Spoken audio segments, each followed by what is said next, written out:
Special operation ગ્રુપની ટીમે શહેરના Althan, Vesu, VIP road, city light, Bhimrad, Pal, Adajan વિસ્તારોમાં ચેકિંગ કર્યું હતું. અહીંના વિસ્તારોમાં પાનના ગલ્લાની આડમાં ડ્રગ્સના વેચાણની બુમરાણ વચ્ચે ડ્રગ્સ હાઇબ્રિડ ગાંજાના સેવન માટે ઉપયોગમાં લેવાતા પ્રતિબંધિત ગોગો પેપરનું પણ ખુલ્લેઆમ વેચાણ થતું હોવાની ફરિયાદો મળી હતી, જેથી પોલીસે અહીંના પાનના ગલ્લાઓ પર દરોડા પાડી ગોગો પેપરનો જથ્થો કબજે લીધો હતો. દુકાનદારોને કાન પકડાવી માફી મંગાવવા સાથે ઉઠક બેઠક કરાવડાવી ફરીથી આ પ્રકારની ભૂલ ન કરીએ તેવા શપથ પણ લેવડાવવામાં આવ્યા. અન્ય મળીને કુલ 10થી વધુ પાન ગલ્લાના સંચાલકોને એસઓજી ઓફિસમાં બોલાવવામાં આવ્યા. ચેકિંગ દરમિયાન આ તમામ ગલ્લા પરથી હાઇબ્રિડ ગાંજાનું સેવન કરવા માટે ઉપયોગમાં લેવાતા અસંખ્ય ગોગો પેપર મળી આવ્યા, જેનું વેચાણ ખુલ્લેઆમ થતું હતું.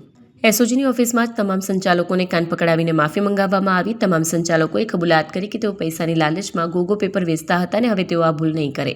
વધુમાં તમામ સંચાલકોએ કાન પકડી ખાતરી આપી હતી કે તેઓ માત્ર ગોગો પેપરનું વેચાણ બંધ નહીં કરે, પરંતુ પોતાના ગલ્લા પર શાળા કે કોલેજોના વિદ્યાર્થીઓને બિનજરૂરી રીતે એકઠા પણ ન થવા દેશે.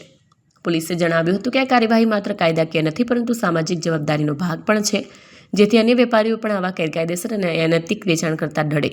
પોલીસના અનોખા ઓપરેશનથી શહેરના પોશ વિસ્તારોમાં ચાલતી યુવાધનને નશાના રવાડે ચડાવવાની ગતિવિધિઓ પર અંકુશ લાવવાનો પ્રયાસ કરવામાં આવ્યો છે.